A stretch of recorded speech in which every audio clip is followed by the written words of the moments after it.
tudo sobre Flamengo 2, Cruzeiro 1. E informação exclusiva, Everton Cebolinha do Flamengo tem proposta de um clube da Rússia. Vídeo de hoje do canal do Nicola traz mais detalhes. Para completar, Paul Pogba sendo oferecido para clubes brasileiros. Será que caberia no seu clube do coração? Mercado, bastidores, finanças. Fala aí pessoal, sou Jorge Nicola, bem-vindos a mais um vídeo do canal. Sempre bom ter vocês por aqui, sem perder tempo. Pedir para deixar like, se inscrever no canal e ativar as notificações antes das notícias. Paul Pogba caberia no seu time do coração. Dá para contar que a ex-estrela do futebol francês tem sido sugerida para times brasileiros. E isso só acontece porque a fase dele na carreira é das piores. Pogba, que havia jogado 2 partidas na temporada 23-24, passou um longo período inativo também por conta de um doping pesado, até que ele volta para disputar 6 partidas pelo Mônaco. O Mônaco decidiu rescindir seu contrato com 1 ano de antecedência diante da péssima performance do atleta e de uma série de lesões. Ele inclusive está machucado nesse momento, tem uma lesão no músculo posterior da coxa e vai precisar de mais 8 semanas de recuperação. Sem mercado no futebol europeu, Pogba pediu para que seus representantes encontrassem opções em mercados alternativos. Até por isso, o Pogba tem sido oferecido para clubes do Brasil, dos Estados Unidos e da Arábia Saudita. Nos tempos de Mônaco, seu salário era de R$1.900.000 por mês. No Brasil, até agora, não há nenhum clube brasileiro muito empolgado. E a pergunta que eu quero deixar para você é: Pogba, com todo o talento que já mostrou há bastante tempo, mas com essas dificuldades físicas e problemas extracampo, ainda seria uma solução para o seu time do coração? Já uso o espaço para comentário para responder ao tema, beleza? E o Flamengo fez valer seu maior investimento e eliminou o Cruzeiro na Libertadores da América, vitória por 2-1, com gols de Arrascaeta e Samuel Lino em assistências de Pedro. O Cruzeiro descontou com o Romero. Queria destacar um pouquinho da diferença financeira entre os clubes, mesmo com o Cruzeiro desde a temporada passada se colocando como o maior perseguidor a Flamengo e Palmeiras. Pois bem, folha salarial do Flamengo hoje é a maior da América do Sul, R$50 milhões mensais. O Cruzeiro tem a terceira maior folha salarial do Brasil, R$35 milhões por mês. O Flamengo tem 16 jogadores ganhando pelo menos R$1 milhão mensais.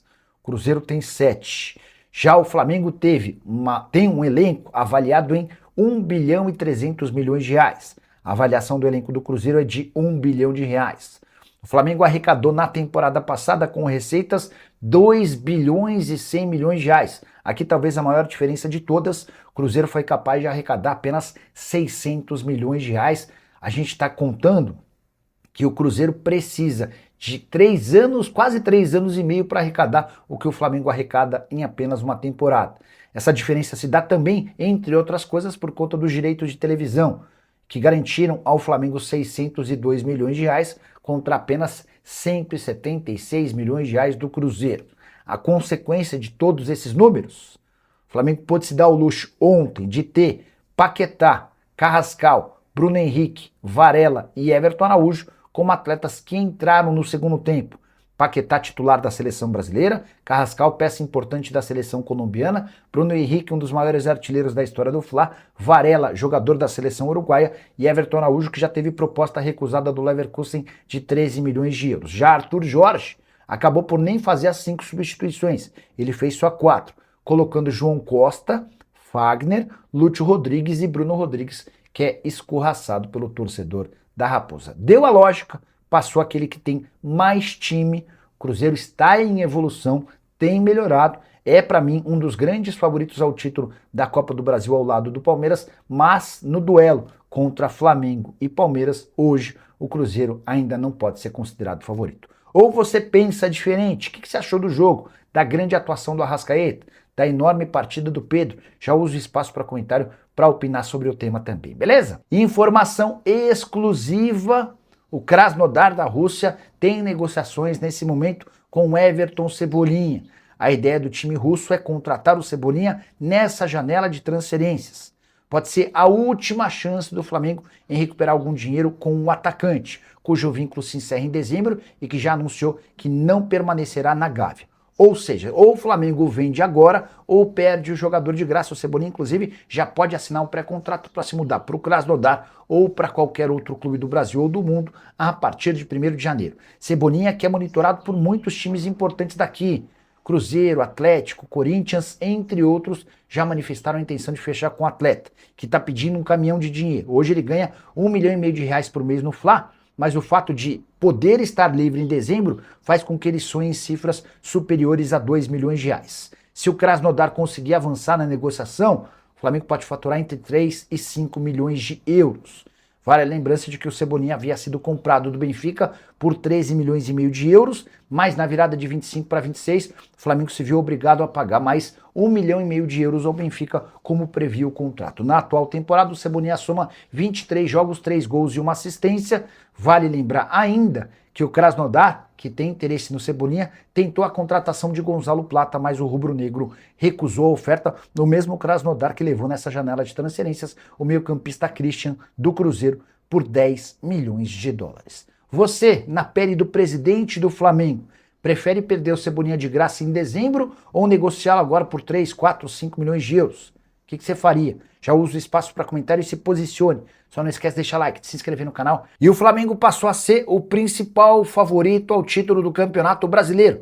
Quem está dizendo não sou eu, e sim os matemáticos do GE, que publicou uma notícia apontando o Flamengo pela primeira vez como o time com mais chances de ganhar o Campeonato Brasileiro desde o início da atual edição. De acordo com o GE, o Flamengo tem 54,6% de chances de taça, contra apenas 39,2% de chances do Palmeiras. Vale a lembrança de que hoje a classificação do campeonato tem o Palmeiras como líder, 48 pontos, o Flamengo como vice-líder, 45. A diferença é de 3 pontos, mas com o Flamengo tendo um jogo a menos contra o Mirassol dentro de casa. Essa matemática do GE leva em consideração a pontuação, mas também os jogos que os times ainda farão daqui até o fim do torneio.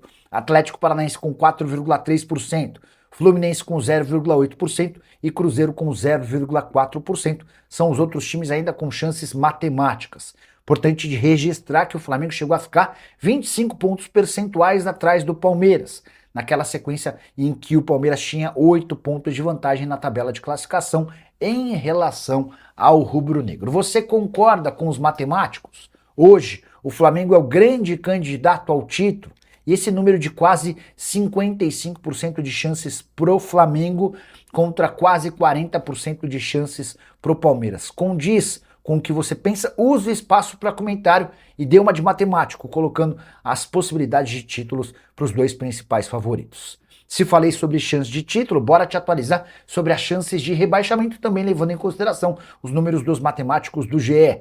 A Chapecoense virtualmente rebaixada, ela só tem 0,22% de chances de permanecer na primeira divisão. Depois da Chape, o maior candidato ao rebaixamento é o Vasco, com 40,9% de chances de ficar na Série A. Em seguida aparece o Remo, 43,1%, o Mirassol, 53,7% de chance de permanecer, o Grêmio com 61,7% e o Internacional com 62,4%. Vitória do Santos contra o Vasco foi fundamental. O Peixe hoje tem, segundo o GE, 76,5% de chances de permanência. O Coritiba, 87,5%, o Vitória, 90,1% e o São Paulo, 91,5%. Não é o que eu percebo, por exemplo, de torcedores são paulinos, que estão absolutamente desesperados com a chance de rebaixamento do time, até pela falta de vitórias. Desde que foi contratado, o Dorival Júnior ainda não conseguiu vencer no Campeonato Nacional. Gostaria que você usasse o espaço para comentário para opinar sobre esses valores, esses percentuais divulgados pelo GE. Confesso que eu considerei os números muito altos para alguns times que têm jogado pouca bola.